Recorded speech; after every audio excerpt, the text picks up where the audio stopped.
I'm pretty good at doing that just by myself. We're live? I got a super big ring in my ear. Is that coming through?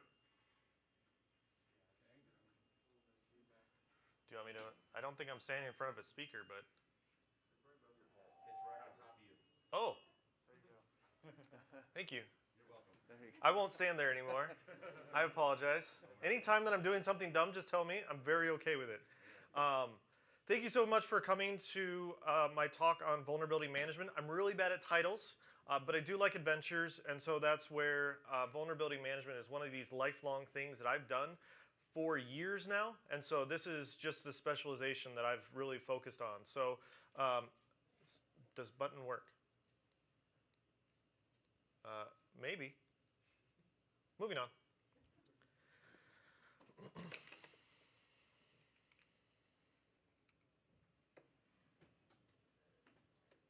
Does this work? Are you my mother? No, we'll use the mouse. Audience background. I want to get to know you guys a little bit, if I could. So how many people currently today have a dedicated role in cybersecurity? Most of us. Okay. How many people have installed, managed, or configured vulnerability scanners? Half, a little less. How many people have experience configuring or integrating SOARs or security automation platforms inside of cybersecurity? Sweet. Same question for Discord. It's a pop quiz. We're definitely gonna check that. I really do want to check that. I'm not quite being so sarcastic. A little sarcastic. So here's my background. So why am I qualified to talk on this specific topic? I've got 15 years in cybersecurity experience. I've been doing this for a long time. The majority of it has been in consulting or in managed service providers. So I've seen a lot of different environments. I've got 10 years of that has been focused primarily on vulnerability management programs within either infrastructure and typical standard ones or getting further into application security programs and various other pieces across the board. I don't think I'm under a mic. I'll just take a step left. The largest organization that I supported is a global manufacturing organization. It was a Fortune 100, and they had over 100,000 IP addresses, and we ran that program. It is and was massive, but it's one of these things that I've seen it both large and small. I did start New Genesis Solutions, which is my company.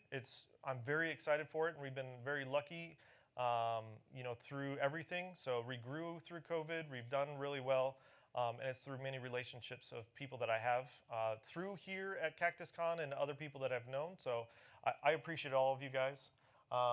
I do have a number of clients. Our average number of IPs that I'm seeing on a day-to-day basis is about 10,000 devices, somewhere between 10 and 15,000 across numerous different customer environments. Healthcare, manufacturing, some finance. I do see it all across numerous industries. I'm also a VCSO for 2 different organizations, and I started my own company, so that's maybe not as relevant. And I've presented at CactusCon 3 times. So I really like this community. Thank you all for being part of it. I will have one slide on New Genesis Solutions because it's interesting. The rest of this is going to be naked slides. I started New Genesis Solutions because I wanted to help identify the root causes of problems and find the ways to help address that. So it isn't so much that we're missing a patch, it's why did we miss that patch, and maybe it's not included in the tool or product that we need to, and so let's back up and fix some of those root cause problems, and I really love doing that and helping organizations.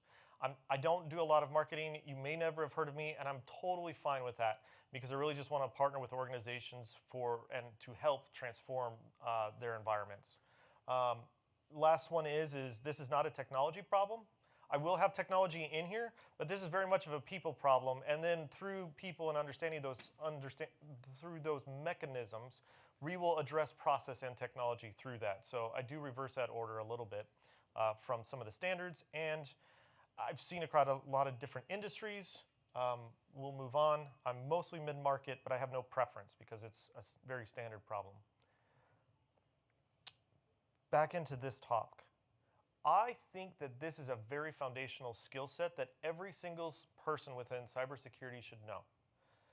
More specifically, I think if you pick this up, you could get a job on Monday. Now, there's a certain level of a mastery here, but everybody focuses on pen testing and security operations and monitoring response, but vulnerability management is just a pillar, just as much of a pillar in security operations as every other activity through it. And in some ways, maybe, and I'm a little passionate about this, doesn't get the recognition that it needs in terms of some of these things. So my hope is, through this talk, you guys are going to have a deeper understanding of vulnerability management, and it will give you a more actionable blueprint that you can use to start running this through. So we're going to learn how to install a vulnerability scanner. We're going to learn ways to enrich vulnerability information with asset information. And then we're going to understand when and how to automate the process. And there's some tricky pieces in that because I'm sure many of us have tried and then we kind of realize it's a bad idea and maybe we should just go back to Excel. And I'm very okay with Excel. The other thing as a preface, some of these slides, like I've tried my best to make them as big or as wide as possible, but yeah, man, I'm gonna have some tiny slides. I'll try and narrate through those things when we get to it, but otherwise, feel free to hop on Discord with no sound, obviously no feedback loops. I won't stand under the speaker if you don't either. And then contact me with the slides. Like, I have no problem with that. It'll go on YouTube, that's definitely there, but I'm okay with the slides or anything else like that. So, setting the stage. Before we totally jump in, we do need to understand a little bit of organizational structure for all of this stuff. Like, we just need to know how organizations run in general. We also need to understand the background in which we're coming. So this is the NIST.gov. This is not my slide. I didn't create this. This is what NIST tracks for new vulnerabilities coming out there. It's not going well, right? We have more and more vulnerabilities that are being identified today. And they are high/critical, and we're getting more and more that are high/critical and have an impact to organizations. And certainly a lot of things have changed since 2017. And by reference, we had our big Experian? No, Equifax. Equifax. Moving on, that big breach that happened back in 2015. And so it's just like we can definitely see the progression through all of these things, through ransomware as a service, through all these other mechanisms. It's not pretty for us. What does the last year look like alone? Like this is gross, right? Like if you're on a security operations team, you spent time in each one of these environments. Significantly, you probably spent like a month worth of time looking at each one of these things. And then, of course, because we all have executives, they looked at all these headlines and said, hey man, what do we do about this of water treatment plants and other SCADA environments? What do we do about our vendors and their FTP environments? What do we do about ransomware just in general? Kaseya was there with more vendor, and of course Kronos, because who wants to lose their payment processing platform in the middle week of December, right before you close out your financial year? So well done for that. This was gross, right? This is the world that we live in, and here's a trick. Next year's probably not looking so good, right? Like we already know it's going to be there, and eventually we're going to have to investigate issues in a significant way. So what is that mechanism for us to get there? We use a lot of vulnerability scanners. This is okay. This is very normal. We need help. In some ways we use manual techniques, but let's be honest, tools are great. A lot of us are very aware of network scanners, right? We all start with that, but that's not all. We don't stop the program there. We have web application scanners, and we also have application security scanners in kind of a DevOps space. And because there are tools here, the big three that we're all very aware of, Tenable, Rapid7, Qualys. We have OpenVAS for all the Kali fans out there, although I personally won't touch Greenbone or OpenVAS in a corporate environment, but YOLO to you too. Burp Sweep, Acunetics, Zap, and Arachne. I realize, and so as one piece here, I'm never going to give one vendor multiple buckets. So I realize Tenable, Burp, Qualys, all of these other vendors may have multiple platforms, but I'm just going to gloss over some of those. We also have AppScan, NetSparker, Probly, and Sync. Hopefully I'm saying that correctly. I'm a little confused. But these are all great tools that we can use to help identify problems in the space. The other thing is you'll get into this situation to say like, hey, our organization just doesn't have any money. That really isn't an excuse. Like we can be creative about that problem. There are some open source solutions out there, and I tried to I did draw that line out there between where we have commercial and where we have some open source things. So before I get into this piece, and because I'm very much into relationships, how many people here are working for one of these vendors or groups or anything else like that? 1, 2, perfect. Yeah, and I think it's great. Like these are amazing products, and I think the more that we can build relationships with the people working here, the more we're going to get that kind of equal partnership of understanding all the way across the board. Why do vulnerabilities go unaddressed? Right? We've gone to enough conferences. A lot of us have gone to enough conferences. I certainly have. Where it's like you hear about the latest zero-day issue, like, oh my gosh, this is the worst. And of course, it's like, well, why don't these issues get addressed? Like we demonstrate the severity of these issues. Why don't they go anywhere? And sometimes we don't know about the problems, which is fair. In many ways, I think we've gotten a lot better about disclosing these things. I think headlines are certainly there. And all these vulnerabilities have catchy names, unlike my title of my presentation. I think the next thing that's challenging that we're starting to look into is we didn't know our vendors were vulnerable. Like I think vendor management is a fun one to start playing in. But the example here is SolarWinds and Kronos.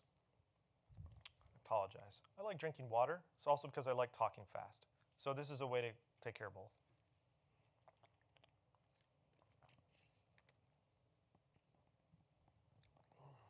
The I wasn't fast enough to patch problem. So this is a fun one, and this is where Equifax was, is they were very aware of the problems that they have. They just didn't have the right remediation speed around solving some of these critical problems. And the last one is a fun one in the, hey, it's too complex. We don't have the budget to do this. It takes regulation. It takes recertifying systems. It takes all of these other issues that are just like, it's super hard for us. I'll be honest. There's probably a lot of companies that fit into this mark.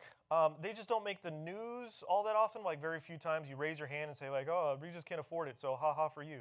Like that's not really a thing, but I'm sure we all know of companies that fit into this. I've been a part of a few. I've had many executive conversations around some of these things to where we talk about risk acceptance and everything else. So I get all this. So perhaps we get the right connection with executives. Perhaps we say, hey, we want to solve some of these problems. But it still takes a while. So what are the reasons why it takes a while in some ways? First and foremost, like this is painful. Like asset inventory is generally the reason that we're going to hear about some of this stuff is it's like, oh man, I don't know who to go to for this problem. Like they own this system, or I don't know who owns the system, or it's run by the business and I don't know what's going on, or hey, like it just lives in the cloud, we're fine, right? And so there's all of these types of individual situations out there around asset inventory. At the end of today, I don't want that to be an excuse for us. We have a lot of tools, we can figure it out. We're pretty smart, except for me. Manual patching processes are the other one. This is the reality.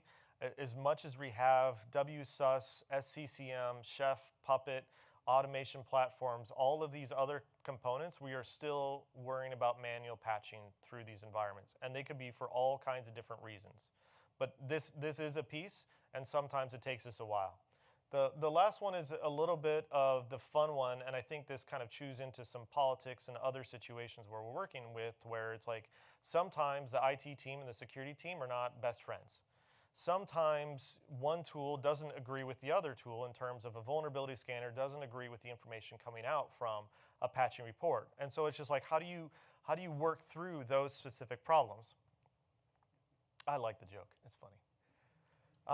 So what's our framework for addressing vulnerabilities? And I'm gonna be mostly very broad about this and say that this is any vulnerability, not just an infrastructure thing to where, hey, we just need to patch Microsoft Office. In general, it starts with we have a vulnerability scan, we give it to the support team. They generally break it down into a patch or a configuration issue, but it's not that simple either because sometimes it's a OS layer, or middleware, firmware update or something else. We have configuration issues. Sometimes they're scriptable. Sometimes it's just manually logging into a device. Sometimes it's getting rid of the device, and that would be an amazing solution as well. And then, of course, we have security exceptions and other types of components. Like, hey, instead of just rolling out brand new systems that we know don't have the right security posture, we should fix our imaging, right? We should get into configuration hardening and everything else.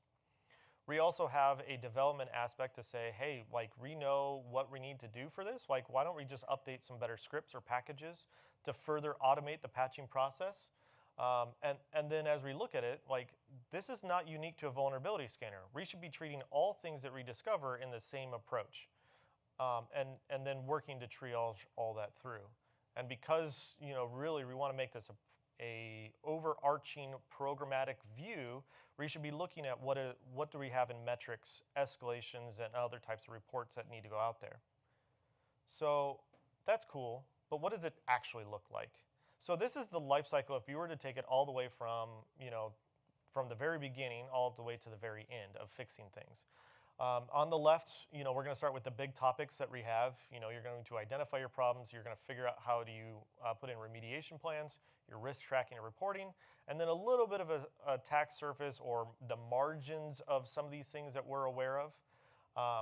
So really in the top two, we're going to start with understanding our assets and policies, build out our tool to perform the right scans, and then security does a fun thing by working to coordinate all of this. We don't touch systems very often. We do, but very rarely do we get involved in the maintenance and administration category. And so in this case, once we drop off to a service request, we then move and let the business or IT work through the rest of those functions. And this sometimes becomes a black box for a lot of us because we put in a thing and then we have to wait for something to come out. And so it's a weird game of Plinko that I understand, but if we can map some of those things out, it's going to be a lot better. And then that's where we try to play that back end of Plinko through the risk tracking and reporting. Cool. What is the IT team's perspective? Because quite honestly, they don't actually share the same one. So if you're in IT, this process is maybe more familiar to you in terms of how you approach, they don't call it vulnerability management, they call it patch management. And so it's a different world for them and how they're approaching this, and they look at it as a monthly cycle and life cycle that they need to manage these systems. And they started with inventory, moving into staging, moving into deployment and validation. Now, I personally use this during assessments with organizations, and I put this in for different technology segments. So sometimes I'll say, how are we doing with Windows? How are we doing with Linux? How are we doing with network devices and everything else? And this is how I apply this specific one as a check mark to say, how are we doing in each one of these categories to identify gaps in the process? Because if they're doing all of this, we're doing pretty good in security because ultimately they're bringing all of this in that we don't need to worry about it. So what does that look like? And this is, as I mentioned, one of those slides that it's going to be tiny to read. So I'll narrate a little bit in the case of saying in that middle box is middle box is our patching process. First one is that staging testing to where we'll download the package to the tool. We're going to test the package, configure settings. We're going to test against some systems, distribute packages. We will then work into scheduling that with the business to make sure we have the right downtime. We will then perform the change and then make sure that we have the right uptime or validation on the stack after it comes back. And then we will validate that the patch has been successful and work from there. That makes sense. Two biggest problems that I find right now are going to be in the first and last section to where we're staging and then we're validating. In many cases, a lot of them are just like, yeah, we put it through the system and then it patched and they said we're 95%. And it's fine. This is great. 95 is a really good number. I'll move on. I'll come back to that point. The asset inventory and other business input processes are where they're going to enrich their processes. So meaning they need asset inventory, application, their OS inventory, all the things in the cloud. We heard talks from the APIs. Like all those things are super important and I think really valid in terms of how do we make sure that we keep track of all that stuff. The other one that someone asked in a conference, I don't remember which one, so I apologize for that, but we were talking about serverless technology and the serverless code that goes in there. as a way of saying that's an asset. Like you have serverless code, and how do you start tracking serverless, type of infrastructure as code solutions to where it's just there. So because you stand up structure and take it down. So all those situations, that's you need all those inputs to start tracking them out. Operational demand, what do we have for downtime, ITIL processes, and then we have program governance. As we get in here, security functions at the back end of the process, not the front. So I have seen some organizations where they only start patching because the security guy told them about a problem, and this is really where we don't want to be. And so in many ways, this is where we want to be working with IT to reinforce the processes that they already have. We're not trying to come in there and rebuild their system. We're not coming there to say, like, you guys are just so bad. We're coming in there to help validate where they have gaps in their processes. And we do that through the detection, the vulnerability analysis, and risk treatment as a way to do it. So that way, when we're always, many of us being part of the vulnerability management process or scanning, usually scan about a week after all the patching pieces come in. And this is that structure that we're seeing. This is why we do that. So that way we can help to reinforce or to identify gaps. So installing and configuring the tool. So we've done this. I'm just going to cover basics a little bit on Nessus a little bit. I'm going to talk about the default configuration scan schedules and then how I enrich them a little bit so that way you get better information. We'll do a little bit of a demo. But before we do, what is the default as our baseline? So this is what pretty much all of us are doing. We'll install Nessus Pro or Tenable.io. I like Tenable, right? That's my tool. I'm in no ways endorsing anything about it, but it is the tool that I personally like. Please use the one that works best for you. In general, we'll do one of these 4 things all the time, and that's advanced scans, which is probably the biggest one. But sometimes we'll do some host discovery, basic network scans, and then some credentialed patch audits. In many ways, we're going to need to make sure it's authenticated. So as a note, please make sure that you're always doing authenticated scans. I run into that. And then regenerate the report. 3 steps, super simple. The problem is it gets a little bit more complicated as we dig through some of these things. So I have to get over here and do this thing. Oh, awesome. So this is a demo environment. There's nothing live, so please, don't judge me. Installed it last night, and I'm going to rebuild the system. Of course you do.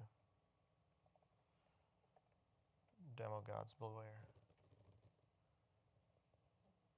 Yeah, of course. Yeah, super good. Oh, is that what the problem is? I can't actually see the screen. I'm not mirroring my screen.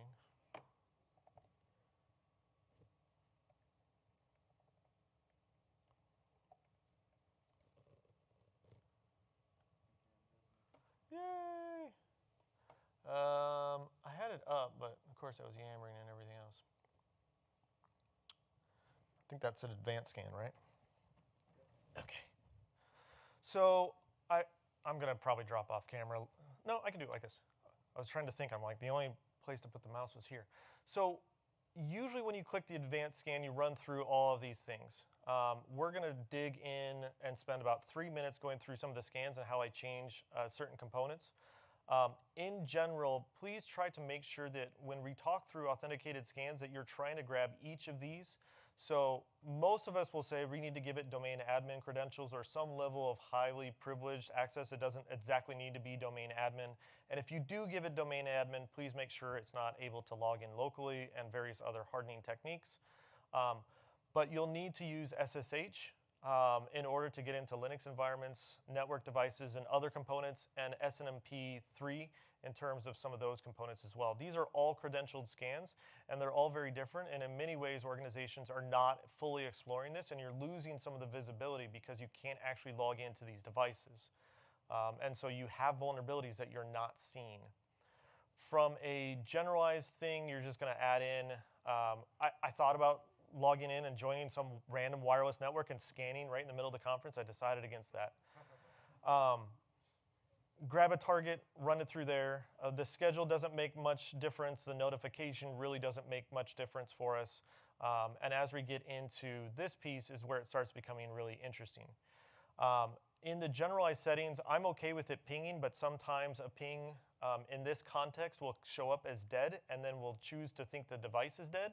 And this is what there is a device ping piece. I apologize, I can't see the screen as well. I believe ping the remote host first. So sometimes you'll want to do this if you know that you're turning off ICMP in the network, but still want to run that, and so you can perform this piece and make sure that you're running it out that way. I'm okay with ARP, TCP, and ICMP from some of those things. There it is. Assume if the ping doesn't come back, the gateway, the host is down. I don't leave that one. Let's skip over that one. Sometimes, and this is your environment, we want to scan network devices. Sometimes we want to scan Novell and operational technology. This is really up to your environment. There are use cases to run these, especially because you don't know what's actually existing. And I realize, why do we care about our printers? Because sometimes that they are vulnerable and they prove, the points that we're going to have a bad time. The ports here, there's a bunch. In general, the port scan, I think, runs through all the 1 through 1099, I think, is the standard port list. But you can definitely specify this to all port ranges, even the ephemeral ports. It will take a little bit longer. But I typically leave this one as a default and run it down from there. Service discovery. I'm just going to try and see if I can find any that I want to change. I think it's all in the assessment. Override accuracy. General users provided by. No, maybe. SCADA. There is a setting here that I want to use. Here we go. So one of the things, I'll skip over some other settings and follow back to it because I'm taking a little bit longer than I need to. Some of these are interesting, like how fast do we want the scanner to run in terms of hosts per scan, and how many checks do we want to do it on device. Now, I will admit to you, when I was doing this, I'm like, yeah, we're just going to max this guy out and see how fast it goes because we can crush out a network, and most of the time we have really fast pieces. So what happens if we move it up to 20 hosts in a scan and we give it 80 simultaneous checks per host? That's going to go through really fast, right? But what is that range that before we start actually breaking the device, right? That was my scientific thought of, hey, let's actually see that. And I did build a lab. I'll get into the results for that to help run through that. I didn't specifically build the lab within New Genesis. The lab was built and we ran through that analysis. I will be fair about the statement. It was definitely correct. So these are a bunch of things. Once you're ready for it, once you go through a lot of these features, I'll stop clicking the button. You conduct the scan and kind of run it through from there.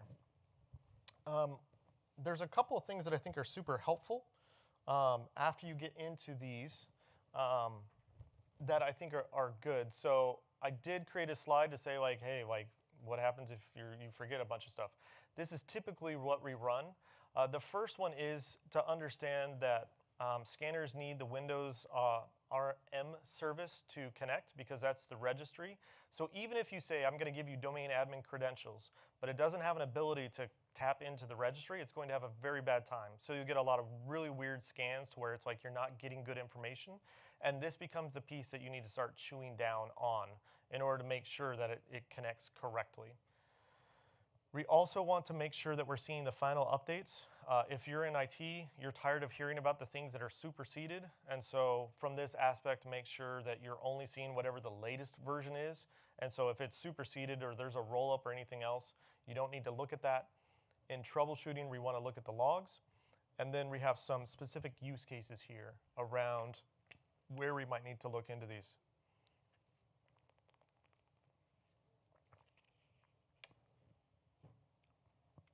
There's a couple points, never send credentials into clear, right? You would look at that and go oh man, that sounds really risky. I don't want that on the network. But at a certain point, some of these really old devices can't handle this stuff. Need to be talking on NTLM version 1. Some of these OT devices can't, want to know about them. And so there are very specific points where you may want to be doing this. I wouldn't do this across the board, but if there are specific network segments that you know are or do have a potential of having some problems, running these in a specific scan won't hurt anything, especially when you know that there isn't, or they use a different set of credentials.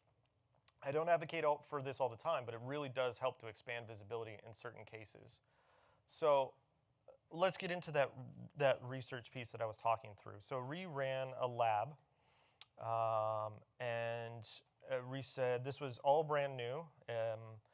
Basically said, hey, we want to make sure that this is, we ran it from the simultaneous checks per host. And we said we wanted to run 5 scans per host, or 10, 20, 40, and 80, right? So we wanted to see what that impact was, and we looked at CPU, we looked at memory, we looked at network utilization, we looked at all those things to figure out, like, what is that return on investment, and, like, how hard can we crush this thing before it starts having an issue?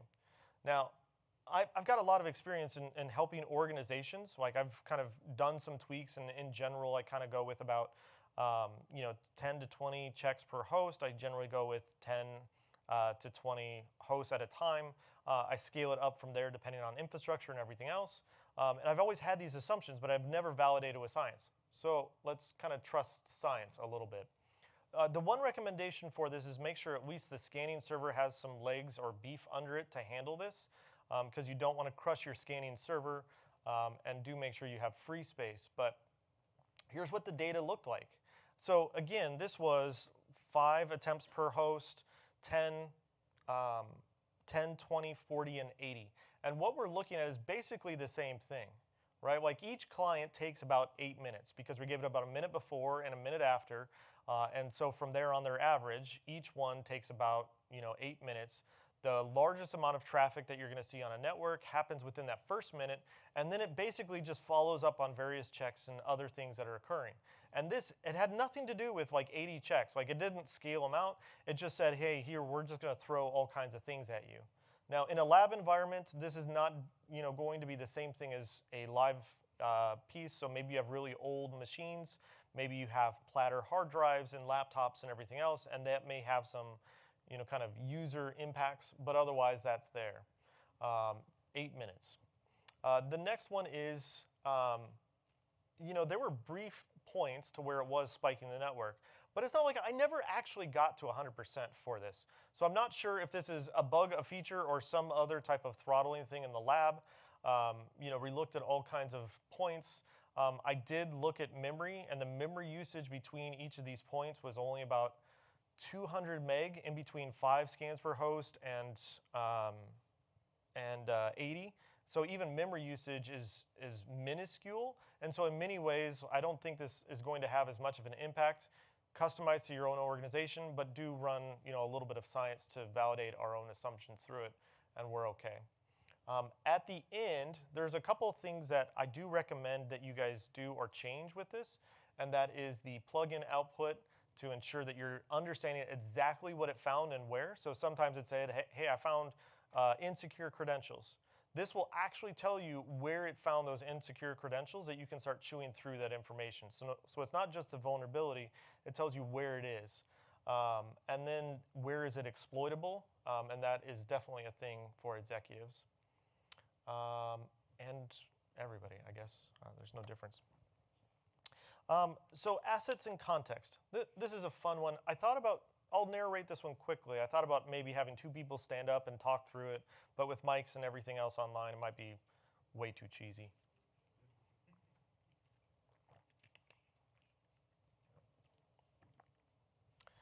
Peter's happy to be here, is the short version for all of this. This is his first brand new role. He's never done this before, and he really wants to be successful. The problem is, he basically said, hey, here's your report.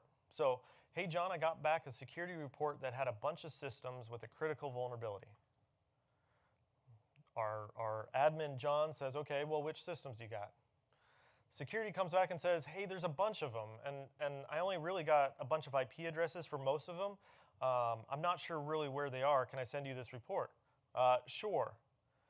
And then he freaks out, right? Like, and this is super normal. Like, this happens when you try this type of stuff within an organization. Like, this report's massive. I don't even know what half this stuff is. Like, most of this stuff isn't even mine. It's over in operations or manufacturing or something else like that. This is not my deal. And then, of course, you get an escalation saying, like, yeah, your security guy is throwing me, all this extra work. Like, he needs to do his own job. And then the frustrating thing is, it's like, where am I supposed to go? Like, you give me no information, documentation, or details. Like, it's my fault? Like, and this is, the common thing that you'll get within this problem. So I'm going to follow up this topic a little bit. We're going to go on a little bit of how you fix this problem. So here's, a Bob Ross painting. We don't have an asset inventory. I've mentioned this before, that I don't want this to be a complaint or a used tool for anybody else. We have a lot of good data, right? And that's good for us. Like, we can look at antivirus reports. We can look at the domain. We can look at all the other tools that we have. We can look at last year's inventory. And ultimately, yes, I agree. It would be amazing if there was a managed and standardized asset inventory within an organization. In fact, even IT wishes that. The business wishes that. Everybody wants to have asset inventory. But at a certain point, we need to look at that and go, like, okay, I'll roll up my sleeves. So in my challenge for you guys, like, it sucks, let's roll up our sleeves, and we can use about 3 sources of data to come up with, our standard. And then honestly, I would love it if we got into some of the compliance and strategic things as well, right? So we're always going to get FQDN. We're always going to get the host name. We'll pretty much always get the OS layer through the scans. That's okay. Those are good things to start off with. And where we want to level that in, in that strategic piece is, hey, what is the overarching application that this server kind of aligns to? Maybe it's part of I used to use apples, bananas, and coconuts, but after apples, the company got so big, I just decided I'll stay with bananas. So after you get into the bananas application, maybe it's tied to 3 servers, a database, and some other components. Like, it would be nice to know all those things. In general, I think we can get there through all of this, but in asset inventory, understanding those ties, it would be great if we can align that to the external network and figure out which of these devices are externally facing through a NAT table. So that way, when someone says we want to focus just on externals, we can do that. So, and then we get some compliance pieces like log visibility is a deal. Like, how do we know that we're getting this information back to our SIM and other components? Like, having asset inventory is not just vulnerability management, it is security governance.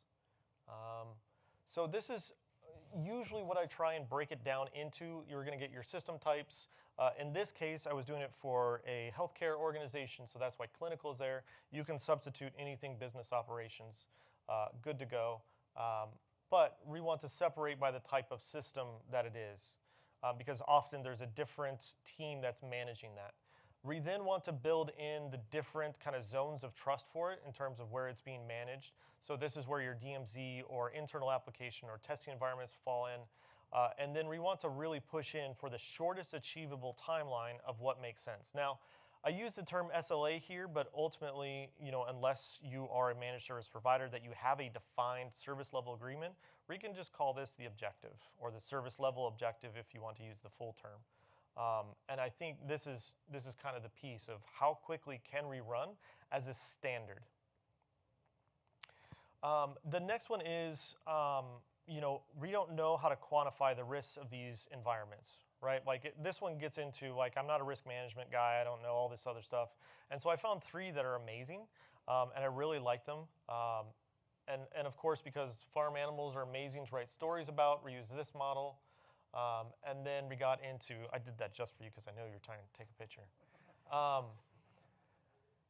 My favorite one is the binary risk assessment model. This one was amazing. Like, honestly, please go to this link and check it out. It was so slick because it's literally yes, no buttons.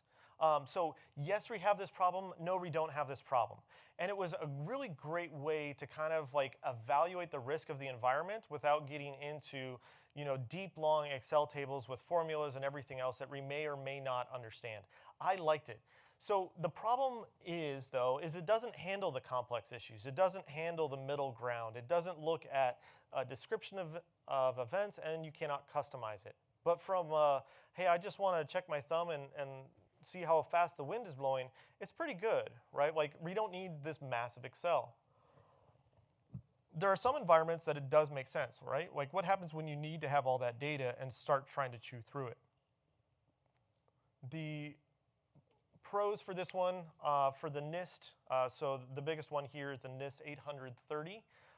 Many of us know the NIST 853, which is the overarching framework for security controls. The 30 very specifically is about risk assessment and looking at those things, and that's where this framework comes into place. There's a lot of people that know NIST, and so what you're going to find is this is a very easily adoptable framework because everybody knows about it, and so you can get some modifiers and everything else. You do need to start using Excel formulas. You do need calculation sheets. And I think it's sometimes challenging using a qualitative risk assessment model, meaning high, medium, low, or red, yellow, green.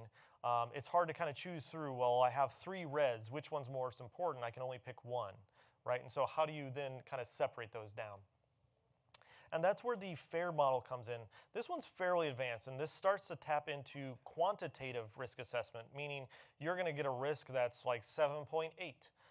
Because you're going to start leveraging Monte Carlo analysis pieces to kind of say what is the range of averages that we have in these environments. And there's a whole talk to this specific piece that's amazing, and I do not have time to go into it. In fact, there was a B-Sides presentation a couple of years ago, and I'll try and put that into the comments to follow on because I think the guy just did an amazing job. But it's the ability to calculate secondary risks, right? So how do we get into brand damage? How do we get into, it's not just that we went down, but there's also some impacts around customer and everything else like that. And so it gives you more of a fuller perspective around those situations. Challenge is this one's going to take a lot more time, right? So you may be able to get through all of these, but you don't necessarily have to. And in many ways, you might need to pick the one that works best for you, which is where this one comes in. This is the end of the road, right? Like, it isn't so much assessing one risk environment. It's like, how do we look at all of them and figure out which are the priorities that we need to be chewing through? And so this is that piece to say, like, hey, I got 3 highs. These are the ones that I should be fixing this month and have an ability to kind of figure that out. So this piece here is where we put in the prioritization. This is live data, so I apologize for the highlights. It's been sanitized. There's nothing sensitive in it relating to the customer that we were supporting. But how do you then track all of these risks, right? And so we looked at it and said, we're certainly going to be grouping by the vulnerability name and the device type that we were playing with and how many systems that they had. We then said, okay, we need to know when the tickets are closed. That's super important. And we need to know how quickly we're working that through from an escalation path. We need to make sure that we're separating the systems. In this case, we have 2 specific vulnerabilities that are the same vulnerability, but we're going to different groups. So because the remediation steps would be different to patch on Windows as it would be to patch on Linux or Unix. We also need to make sure that we're counting the remediation plans. And then, of course, we need to keep risk in mind for that. And so this is kind of what that looks like. So yes, it's Excel.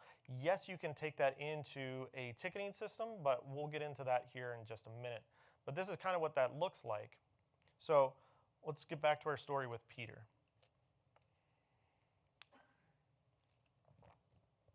I wasn't ready, no cheating. So, hey, John, I got a list of security issues that were identified on systems that you support. I checked it out, and these are systems that you support based on last year's inventory and what Active Directory are saying. These are vulnerabilities that haven't been patched in the last 60 days, and I think there might be an issue with the patches that are being loaded into the system or the tool. I put together some remediation plans that I think could work. Do you mind if, do you have a couple minutes? He's like, yeah, sure, send me the report. Thanks for sending me the tailored report on just my issues. I agree with you on your plan and already have somebody working on updating the patching tool to include those issues. No need to meet. We don't care about that we're missing Microsoft Office. We care that Microsoft Office is not included in the patching process. We need to fix long-term problems, not be focused on individual kind of situations around that type of thing. And the more that we can do that, the more we can focus on larger level issues like the next time Log4j comes out or whatever is next. I love this picture for so many reasons. Imagine being in the woods, but being such a hardcore, like just Christmas fan that you're like, I need to hook up my Christmas lights to a water wheel because I need to make sure that I can get power to it. Like that's a different level of integration there. So what are some integration bad ideas? Because we've kind of talked through that. Like the first one is putting all the vulnerabilities into a report and just giving it to IT. Like bad idea number one. Now I've done this, right? Like you can say, I want to take Tenable and put it straight into ServiceNow or whatever your ticketing system is. Like I've thought that idea and I'm like, oh, that would be kind of cool. And it already has those plugins and everything else. Super bad idea. Like all it does is create problems. The other one is telling all the IT teams, like, hey, we got this new tool. We want you to log into it and start managing all these other things. Like they need another tool to log into and manage work, right? Bad idea number two. So we already got the two bad ones. There are some good pieces to start from, right? So what we want to do is to identify 3 specific issues for an IT team to address, right? So the security analyst is going to go into the scanner. They're going to pull down all the pieces, and then they're going to put it into Excel, and then perform a bunch of analysis and enrich that data to identify, hey, these are the ones that make sense for us as a categorical problem.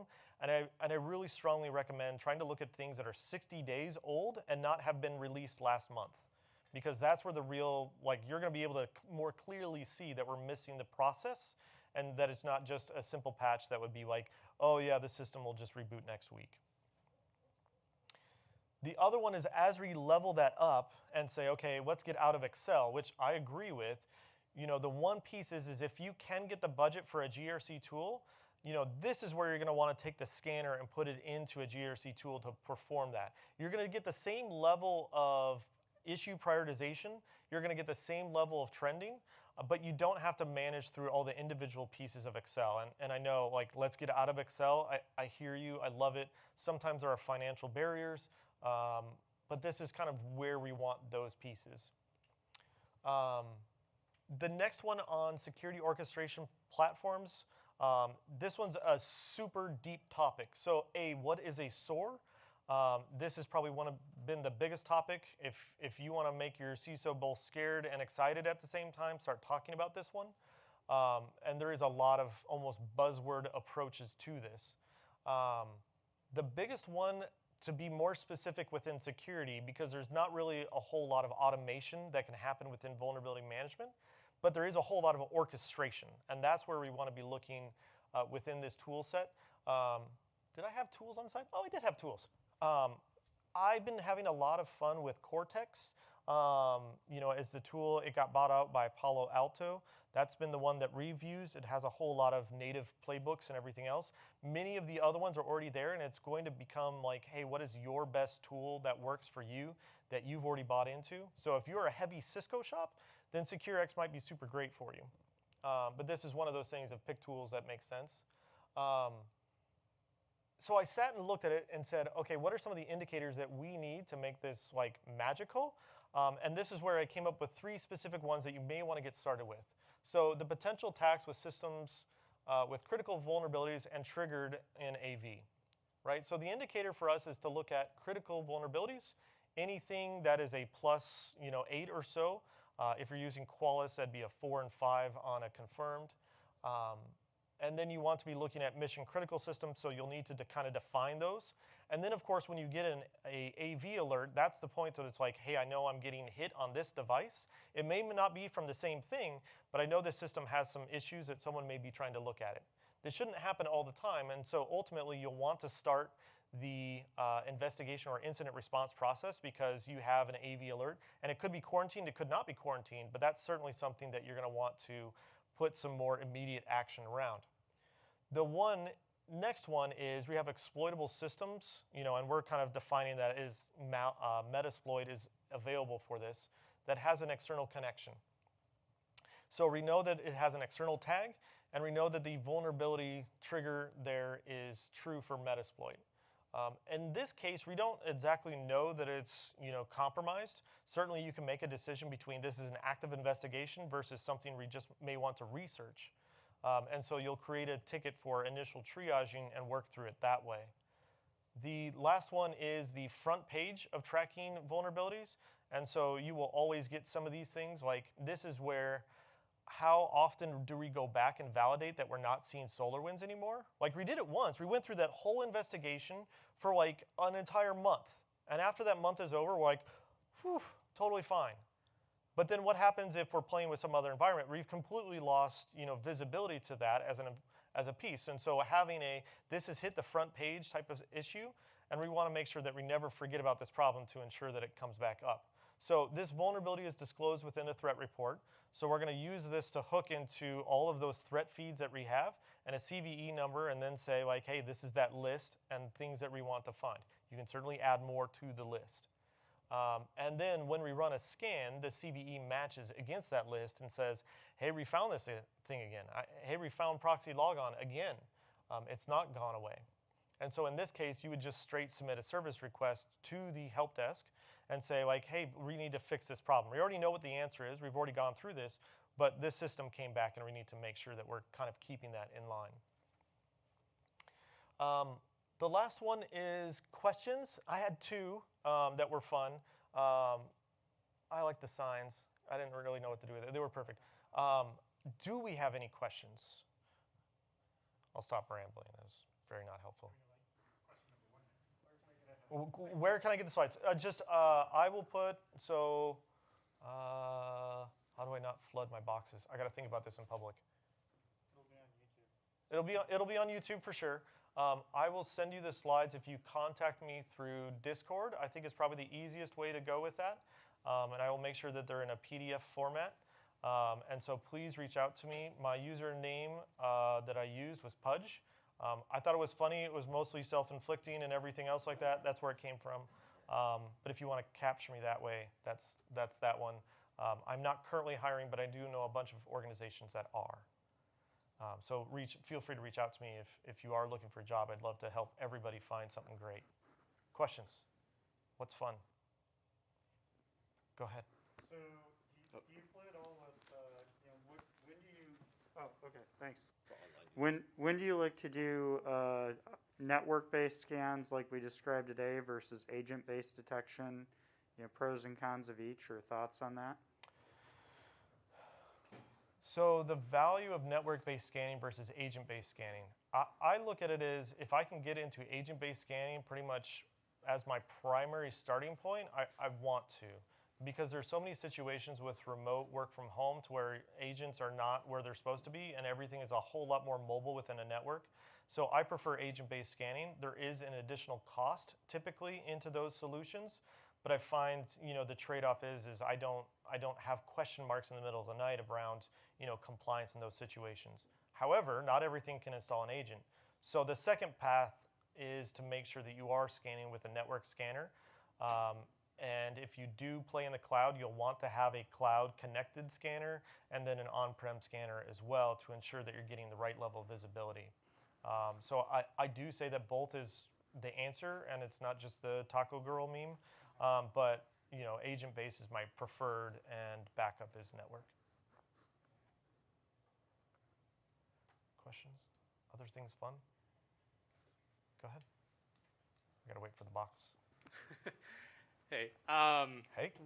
with a lot of these new companies and asset management, how do you track and manage ownership of these assets itself? There's a lot of cloud native companies that have hundreds of accounts, and all the development teams have their own servers, their own CI/CD. How do you is there a good way to manage the owners to help you fix the vulnerabilities? I mean, that's the million-dollar question, so I apologize for, kind of taking a minute. The thing that has seemed to work the most often is help desk tickets, because there's normally a problem with, hey, I need a system stood up, I need this problem fell over, this application environment has stopped working, and so help tickets can sometimes help you chew through those. But in terms of is there a great way to maintain that in the cloud? I think that's a million-dollar, that's a business level question. Start a company, start doing that, because that is a real challenge to try to get developers to kind of tie back to those projects. And the reason why I also say that is because it's not like they're working on one project. You know what I mean? Developers tend to move around in an area that makes sense for them, and so I think that makes it difficult. Maybe try to identify who the business application use case is. right? Like the developers are there, but they're the ones kind of building things together in an engineering way, but it's in support of HR or manufacturing or business operation or some other function. So maybe tying it back to the business, consumer, if we want to use it that way, might be helpful. I've seen that work.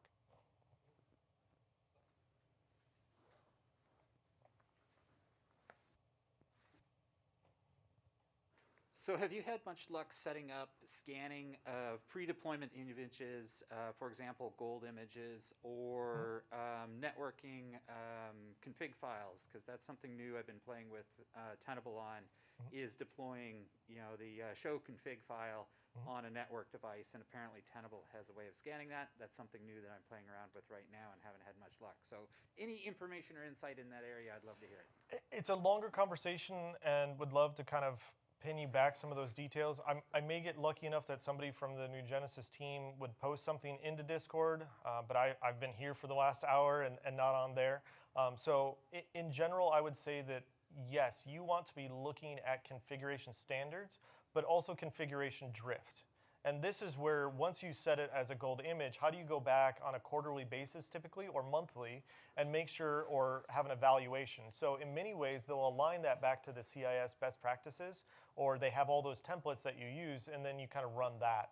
And so once you have those pieces, you can kind of figure out the drift by saying like every third week of the month, if every second is patch and every third is vulnerability scanning, we could then kind of offset some of our resources that may not be doing anything. And so maybe on the first, in that context, we would run configuration audits of seeing where we are from drift. And so I generally schedule those that way.